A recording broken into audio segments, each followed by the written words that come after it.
Yo, what up fam? Welcome back to another episode of Q Reviews. In this Q Review, we'll be going over The Predators, written and directed by Shane Black.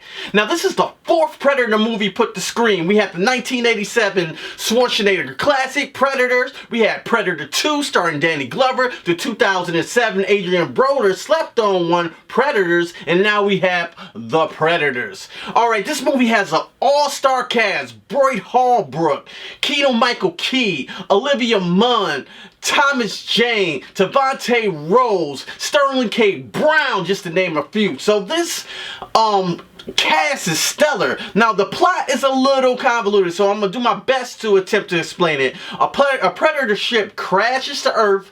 Boyd Holbrook character get caught up in like a predator battle, and he ends up getting an item from the predator, and Sterling K. Brown are after these items, and plus after Boyd Holbrook's character, and his son actually gets is a big part of the story. He gets part of the predator equipment, and so they're all trying to get this one item that's a very important to the Predators. Now that's the best I can explain the story, because this movie is a mess. It is just a bloody mess, but there is fun to be had with. So I'm gonna start about some of the things that I liked about this movie. I'm gonna say this cast works as a whole. I mean, they're funny, their chemistry works great. I just like seeing them on screen. Keegan-Michael Key, you get him in a room with a bunch of characters, he's gonna have you laughing. And Thomas Jane, he plays a character with Tourette's, so he said some pretty interesting things. He was fun to watch. Sterling K. Brown, for the most part, is not in the movie a lot, but when he's in there, he's fine. Olivia Munn's in there. She plays a space scientist, the best way I can explain it, and she's fine. Or is she fine? Attack of the show. What really works in the movie when it's like predators killing humans. That has always worked. So it's one scene in the movie, you see it in the preview, when the predator's strapped down and it escapes out of his science lab, and it's just, you know what I'm saying, just slicing and dicing, breaking people in half, you know, just doing all type of bloody rated R shit that you hear for. And when you see it, when you see him just going in this hallway, just slicing and dicing through everybody, I had the biggest smile on my face, like, oh shit, this is the Predator, this is what I'm in for. But this scene that I'm talking about takes a little bit to get to. Like, the first half is the movie with all this explaining of the lore and things like that. It took a little bit to get to that part, but once it gets to the part, the movie starts going a little bit. And then you have another Predator, which you see in the preview, that's after the other Predator, the big Predator, and he was pretty badass in some scenes. He had some fucking badass scenes. He had some super dope kills in there, embowing people. He worked for the most part. And then they had these Predator dogs that you see in the preview. Now I'm gonna say the Predator dogs in the other movie worked better for me.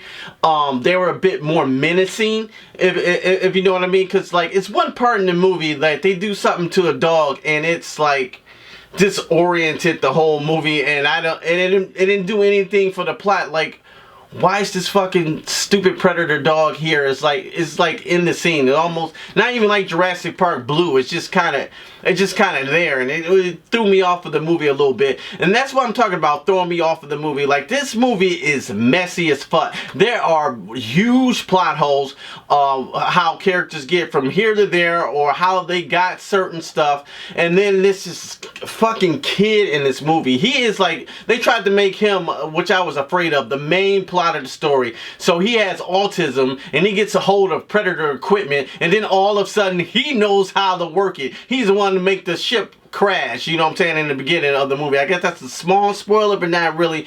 So when he gets a hold of this equipment, he just starts doing weird stuff, and I was rolling my eyes like, y'all really going here? That's the pacing of this movie. The feeling of this movie is too damn comical, and it's a point in the movie, like even when like the Predator, it reminded me of Terminator 3. Remember Terminator 3 when Arnold had those glasses and he went in that shop and he did that stupid smile, or he had the talk to the hand? It was stuff like that in the Predators. They made the Predators actually be comical at some points. Like, the Predators are not comedians. They're not funny. It doesn't work. It's not Thor Ragnarok. You can't take a deadly character like that and apply comedy to it, because it comes off as mad corny. You can tell there were reshoots, because there was times it felt like I was watching one movie and they added a bunch of parts in for you know what I'm saying, for another movie. It seemed like it was like two different movies at times,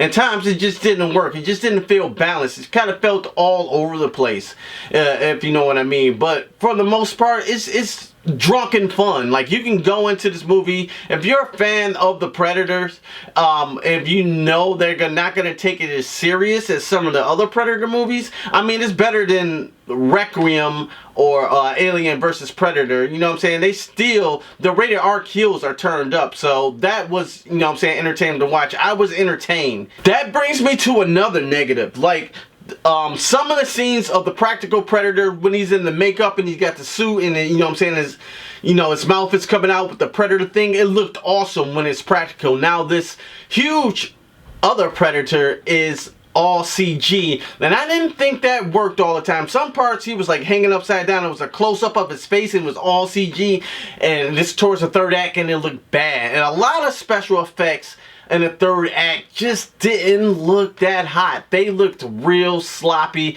almost like After Effect preset. Some of the special effects looked like this in the third act. I was looking, it was like pew pew pew boom. Some explosions was like boom pew pew pew boom boom boom, and it was just like, really, Fox? That's what y'all sending me? That's the best y'all can do? So I was really disappointed at that point, and then I was so not invested in the characters. So when big things died, the Predator wasn't menacing, and it was so silly, and all the characters were all over the place. I really couldn't take anybody seriously, or I couldn't really take the Predator seriously, because when the kid has the Predator weapons, and then the humans do too, and then they're silly, like, the Predators are not menacing, if you know what I mean. But at the same time, I was entertained by the bullshit. You know what I'm saying? I was entertained by the bullshit, seeing the spectacle. Because this movie is, that's what it is. It's a spectacle, and it's pretty good spectacle for the gore and the brutalness of it. But overall, this plot is a mess. If I had to give this Predator movie a score, I'm going to have to give it a 3.5 out of 5. You know what? The plot is a mess, but the characters here are enjoyable enough. They made me laugh. The Predator carnage is there. The story is not serious at all, but I had a good enough time to recommend it at the movies for a date movie if you want to go check someone out and just see sufficient action movie. Once again, guys, thanks for watching. Are you going to go see the Predator this weekend? If you like this video, hit me that thumbs up. If you really like this content, subscribe, and then when you subscribe, hit that little bell at the bottom there so you can get all of my crazy ass videos when they're released. And once again, if you're ever in doubt, don't just stare at it, eat it.